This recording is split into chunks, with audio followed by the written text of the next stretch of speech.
Good morning children. आज हम लोग हिंदी 1 में संदेश लेखन पढ़ेंगे। आइए सबसे पहले हम लोग जानते हैं संदेश लेखन क्या है या किसे कहते हैं। संदेश को अंग्रेजी में मैसेज भी कहा जाता है।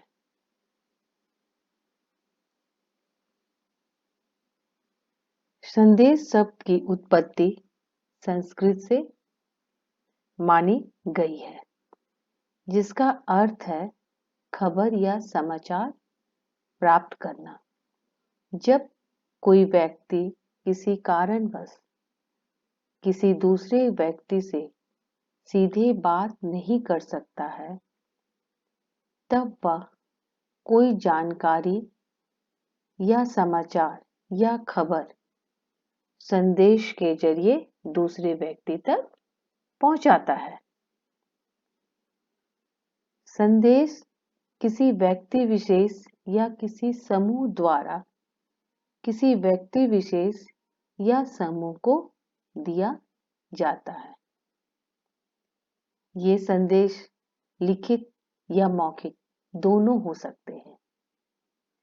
संदेश सुखद और दुखद दोनों तरह के होते हैं। कोई भी संदेश व्यक्तिगत व सामूहिक हो सकता है। संदेश भूतकाल, वर्तमान काल व भविष्यत काल में भी लिखे जा सकते हैं। इस तरह हम कह सकते हैं कि संदेश लेखन का अर्थ है महत्वपूर्ण संक्षिप्त सूचना देना। संदेश लेखन का क्या अर्थ है? महत्वपूर्ण संक्षिप्त सूचना देना।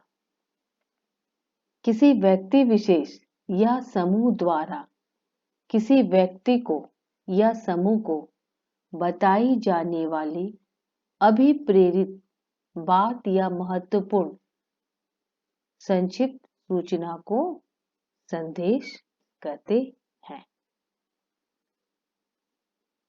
संदेश सुखद और दुखद दोनों तरह के होते हैं। आजकल संदेश भेजने के लिए सबसे बेहतरीन माध्यम WhatsApp, SMS, email, Facebook, Twitter आदि ऐसे अनेक सोशल मीडिया प्लेटफॉर्म हैं जिनके जरिए संदेश हम भेज सकते हैं। अब आइए जानते हैं इसके प्रकार। संदेश लेखन के प्रकार।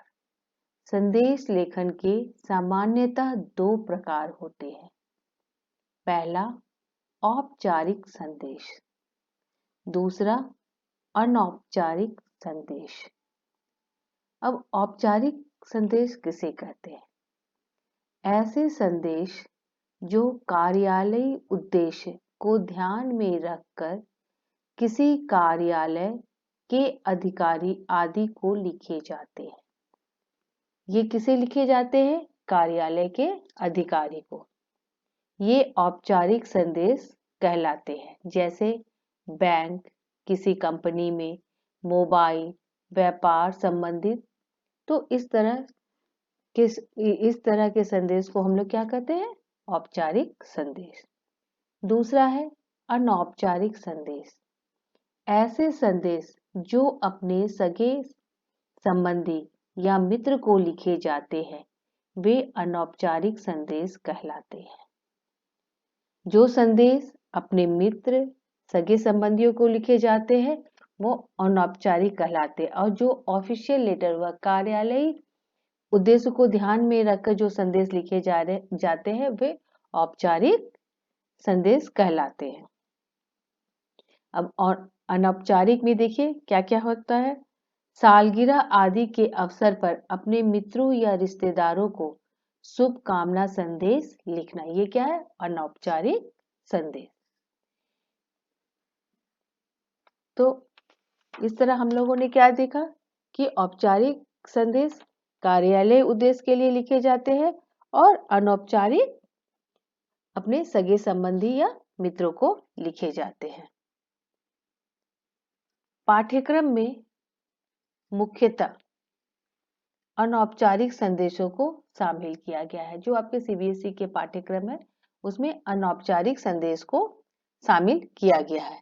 इसके अंतर्गत निम्नलिखित संदेशों का हम अध्ययन करेंगे।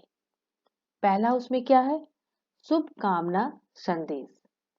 जन्मदिन, किसी प्रतियोगिता में उत्तीर्ण होने पर, प्रतियोगिता में उत्तीर्ण होने पर मतलब पास होने पर, किसी कॉम्पिटिटिव एग्जाम में, कक्षा में प्रथम आने पर, पदोन्नति होने पर मतलब प्रमोशन होने पर इत्यादि में जो संदेश भेजे जाते हैं उन्हें हम लोग क्या कहते हैं? शुभकामना संदेश। उसके बाद आइए दूसरा क्या है? पर्व तथा त्योहारों पर दिए जाने वाला संदेश, जैसे स्वतंत्रता दिवस पर, गणतंत्र दिवस पर, होली, दिवाली, ईद इत्यादि पर। तीसरा है विशेष अवसरों पर दिए जाने वाले संदेश, पुण्यतिथि, शोक संदेश, भागवत कथा का आयोजन, स्वच्छ भारत अभियान, पर्यावरण दिवस आदि पर जो संदेश दिए जाते हैं उसे हम लोग क्या कहते हैं? विशेष अवसर। वो किसके अंतर्गत आते हैं? विशेष अवसरों पर दिए जाने वाले संदेश के अंतर्गत आते हैं। अब आइए हम लोग जानते हैं संदेश लेखन के अंग। संदेश लेखन के निम्नलिखित अंग माने जाते हैं। कौन कौन है? पहला क्या है? शीर्षक, उसके बाद दिनांक, उसके बाद समय, उसके बाद क्या है? अभिवादन, उसके बाद क्या है? अभिवादन, अभिवादन के बाद है मुख्य विषय या मुख्य भाग और उसके बाद प्रेषक।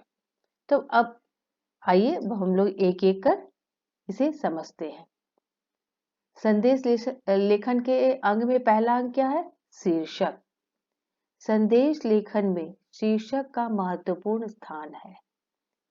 संदेश लिखते समय सर्वप्रथम शीर्षक लिखा जाता है। जब भी हम संदेश लिखते हैं सबसे पहले उसमें क्या लिखा जाता है?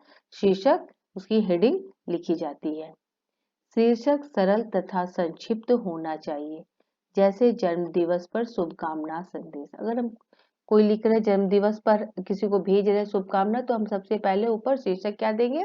जन्म दिवस पर शुभकामना संदेश। अगर कोई शोक संदेश है तो उसका हेडिंग देंगे। उसके बाद दूसरा क्या है? दिनांक। शीर्षक लिखने के बाद दिनांक को लिखना चाहिए। दिनांक भी संदेश लेखन का अनिवार्य अंग माना गया है। दिनांक लिखने के कई प्रकार हैं, जैसे 2 जनवरी। तो दिनांक सबसे पहले शीर्षक लिखेंगे, शीर्षक के बाद क्या होता है? उसका महत्वपूर्ण अंग क्या है? दिनांक। दिनांक भी हम दो तरह से लिखते हैं, या आप महीने का नाम लिखकर जैसे 2 जनवरी 2020, या फिर हम लिख सकते हैं 2/1/2020।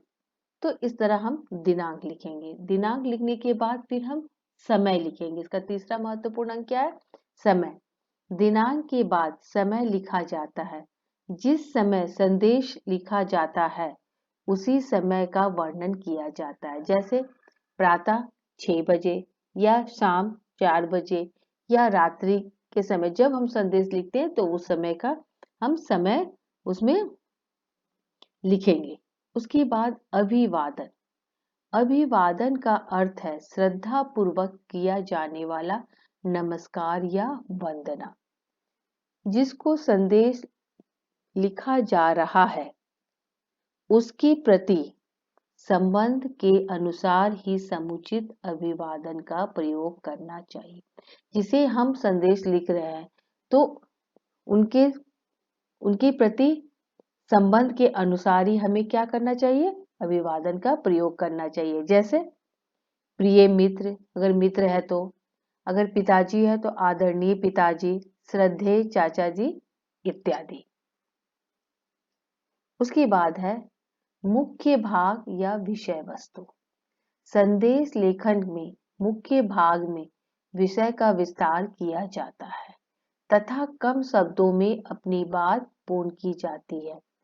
इस प्रकार मुख्य भाग में महत्वपूर्ण जानकारी का वर्णन किया जाता है। अभिवादन के बाद हम क्या लिखते हैं? मुख्य भाग, जिसमें महत्वपूर्ण जानकारी दी जाती है। उसके बाद क्या आता है? प्रेषक। महत्वपूर्ण अंक क्या है? प्रेषक। प्रेषक का अर्थ है भेजने वाला। संदेश भेजने वाले को प्रेषक कहा जाता है। संदेश लेखन में मुख्य भाग के बाद प्रेषक का नाम लिखा जाता है और अंत में मुख्य भाग के बाद किसका नाम लिखा जाता है? प्रेषक का नाम लिखा जाता है। इस तरह संदेश लेखन के कितने अंग हो गए? पहला शीर्षक, दूसरा दिनांक, तीसरा समय, उसके बाद अभिवादन, मुख्य भाग और अंत में प्रेषक। अब आइए हम लोग पढ़ते हैं संदेश लेखन में ध्यान रखने योग्य बातें। संदेश लेखन करते समय हमें किन किन बातों का ध्यान रखना चाहिए? पहला क्या है? संदेश को हमेशा बॉक्स में लिखा जाना चाहिए। सबसे पहला बात क्या है ध्यान रखने योग्य? कि संदेश को हमेशा बॉक्स में लिखा जाना चाहिए। बॉक्स के बीचों बीच सबसे पहले शुभकामना संदेश या शोक संदेश आदि शीर्षक लिखा जाना चाहिए। संदेश को क्या करना चाहिए? सबसे पहले बॉक्स में लिखना चाहिए और फिर बॉक्स के मध्य में अगर शुभकामना संदेश है तो वो शीर्षक देना चाहिए, या शोक संदेश है तो फिर वो शीर्षक लिखा जाना चाहिए। बाईं तरफ दिनांक तथा उसके नीचे समय लिखना चाहिए। उसके बाद शीर्षक लिखने के बाद हमें क्या लिखना चाहिए? दिनांक, वो भी किधर? बाईं तरफ, और उसके नीचे फिर क्या लिखना चाहिए? समय। उसके बाद अभिवादन जैसे प्रिय, मान्यवर आदि। दिनांक के बाद फिर हम क्या लिखेंगे? अभिवादन। अभिवादन के नीचे फिर इसके नीचे मुख्य विषय का वर्णन करें, और उसके बाद हम क्या करेंगे? मुख्य विषय का वर्णन करेंगे। लेकिन ये चीज हमेशा ध्यान रखेंगे कि मुख्य विषय का वर्णन ज्यादा लंबा न हो। अंत में प्रेषक यानी भेजने वाले का नाम लिखना चाहिए। संदेश लेखन 30-40 शब्द सीमा में लिखा जाना चाहिए।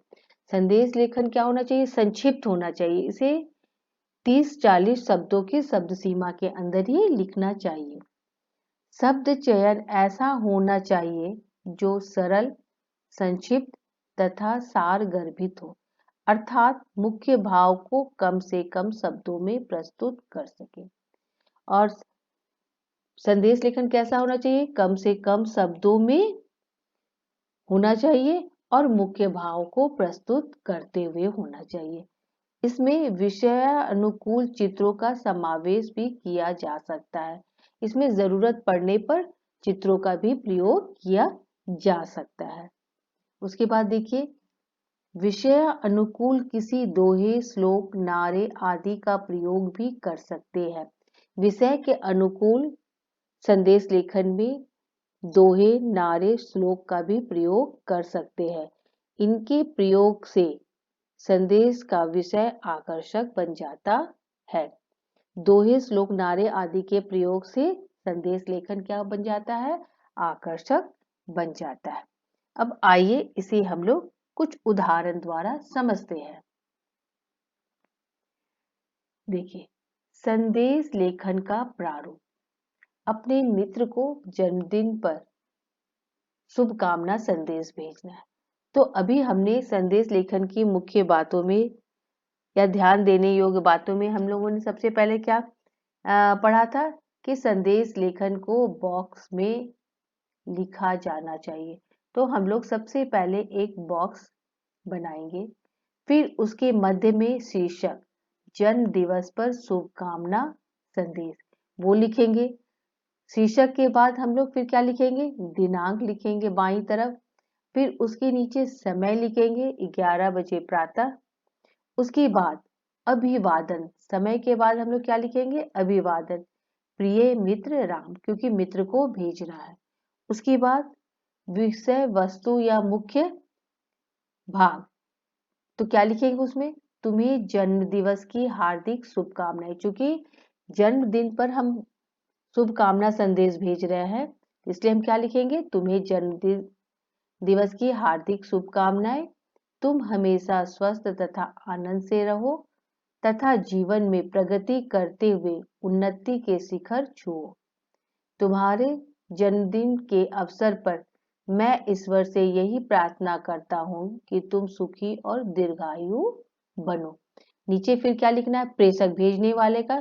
तो यहाँ पर हम कोई नाम भी लिख सकते हैं या क ख ग घ लिख दिए, उस वक्त वो कौन है, तुम्हारा मित्र। तो इस तरह हम संदेश लेखन लिखेंगे। एक दूसरा उदाहरण देखिए, मामा जी से प्राप्त संदेश को अपनी माता जी को लिखिए। अगर किसी से कोई संदेश प्राप्त हुआ और किसी को हमें भेजना है, जैसे यहाँ पर क्या है, मामा जी से प्राप्त संदेश को माता जी को लिखिए। तो इसमें भी हम लोग क्या करेंगे, सबसे पहले एक बॉक्स बनाएंगे। बॉक्स के मध्य भाग में क्या लिखेंगे, सबसे पहले शीर्षक लिखेंगे। शीर्षक क्या है, माता जी को संदेश। शीर्षक के बाद दिनांक लिखेंगे। दिनांक के बाद समय 2 बजे दोपहर। उसके बाद अभिवादन। तो चूंकि माता जी को लिख रहे हैं तो यहाँ पर इसलिए क्या लिखेंगे, आदरणीय माता जी। आपकी अनुपस्थिति में मामा जी का फोन आया था। उन्होंने कहा कि वे शाम के कार्यक्रम में नहीं आ सकेंगे, इसके लिए उन्हें खेद है। आप स्वयं फोन करके इस संबंध में जानकारी ले लें कि वे किस कारण से नहीं आ पाएंगे। अंत में क्या है, फिर प्रेषक भेजने वाले का। तो क ख ग और कौन लिख रहा है, माँ को, आपका पुत्र। तो इस तरह हम संदेश लेखन लिखेंगे।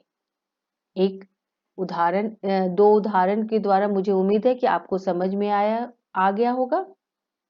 अब एक गृह कार्य है। गणतंत्र दिवस के अवसर पर देशवासियों के लिए शुभकामना संदेश लिखिए। इस दोनों उदाहरणों की मदद से आप लोग संदेश लेखन लिखिएगा और मुझे उम्मीद है कि आपको ये शीर्षक समझ में आ गया होगा। धन्यवाद।